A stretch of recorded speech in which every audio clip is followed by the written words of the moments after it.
Good morning friends. Standard 9 में हमने lesson number 15 में आगे के पार्ट में जो मदन था उसने अपने अपने बड़े भाई यानी कि जगदीश बाबू को अपनेपन से कैसे बातचीत करते था वो सब हमने जाना।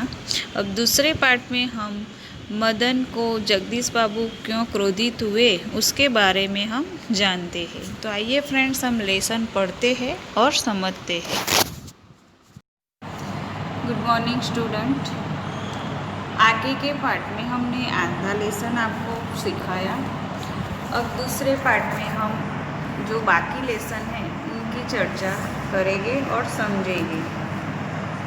आगे हमने देखा कि जो दाज्यू है यानी कि जगदीश बाबू, उनको मदन दाज्यू दाज्यू बुलाता है तो उनको क्रोध आता है, उनको पसंद नहीं आता है।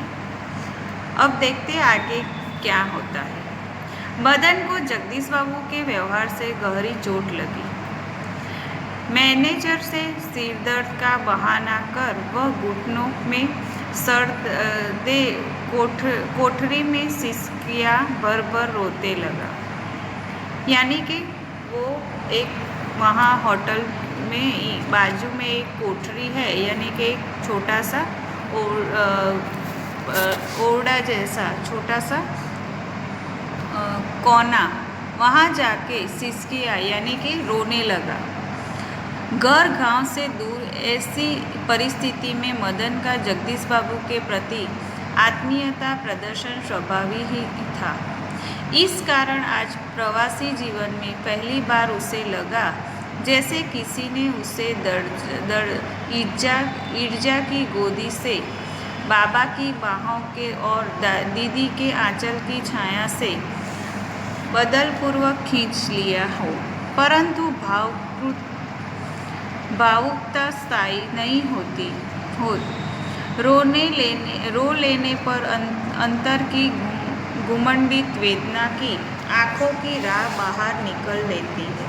परंतु मनुष्य जो भी निश्चित करता है वे भावुक क्षणों की अपेक्षा अधिक विवेकपूर्ण होती है।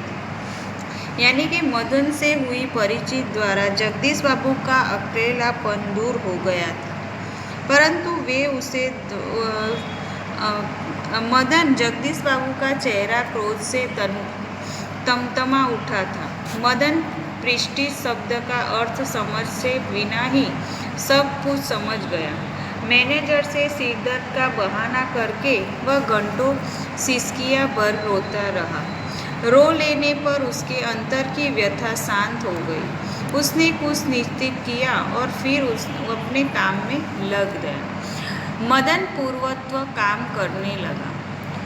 दूसरे दिन कैफे जाते हुए अचानक ही जगदीश बाबू की भेंट बचपन के सहपाठी हेमंत के से हो गई। कैफे के पहुंच पर जगदीश बाबू ने इशारे से मदन को बुलाया, परंतु उन्हें लगा जैसे वह उनसे दूर दूर रहने का प्रयत्न कर रहा हो। इस दूसरी बार बुलाने पर ही मदन आया। आज उसके मुंह पर वह मुस्कान न थी और न ही उसने क्या लाऊं दाज्यू कहा। स्वयं जगदीश बाबू को ही कहना पड़ा, 2 चाय 2 ऑमलेट, परंतु तब भी लाया दाज्यू कहने की अपेक्षा लाया साहब कहकर वह चल दिया, मानो दोनों अपरिचित हो। यानी कि दूसरे दिन अपने बचपन के साथी हेमंत के साथ जगदीश बाबू कैफे में चाय पीने गए। जगदीश बाबू के बुलाने पर वह पहली जैसे तत्परता से उनके पास नहीं आया। जैसे मदन जगदीश बाबू के क्रोध से आज वो दूसरे दिन कैफे में आए तो मदन उनके सामने पहली बार बुलाने से नहीं गया, उनके दोबारा बुलाने पर ही आया। आज उसने मुंह पर न पहले जैसी मुस्कुराहट थी और न उसे दाज्यू का लायू कहा। हेमंत ने मदन से उसका नाम पूछा तो वह चुप शायद पहाड़ियाँ हैं, हेमंत ने अनुमान लगाकर पूछा। हाँ, रूखा सा उत्तर दे दिया जगदीश बाबू ने और वार्तालाप का विषय ही बदल दिया। मदन चाय ले आया था। क्या नाम है तुम्हारा लड़के? हेमंत ने एहसास चढ़ाने की गरज से पूछा। कुछ क्षणों के लिए टेबल पर गंभीर मौन छाया गया। जगदीश बाबू की आंख चाय की पहली पर ही झुकी रह गई। मदन की आंख में सामने विगत स्मृतियाँ घूमने लगी। जगदीश बाबू का एक दिन ऐसे ही नाम पूछा। फिर दाजू आपने तो कल थोड़ा ही खाया और एक दिन किसी की प्रेस्टीज का ख्याल नहीं रखता तुम्हें। जगदीश बाबू ने आंख उठाकर मदन की ओर देखा। उन्हें लगा जैसे अभी वह ज्वालामुखी सा फूट पड़ेगा। हेमंत ने आग्रह के स्वर में दोहराया, क्या नाम है तुम्हारा? बॉय कहते हैं साहब। मुझे संक्षिप्त सा उत्तर देकर वह मुड़ गया।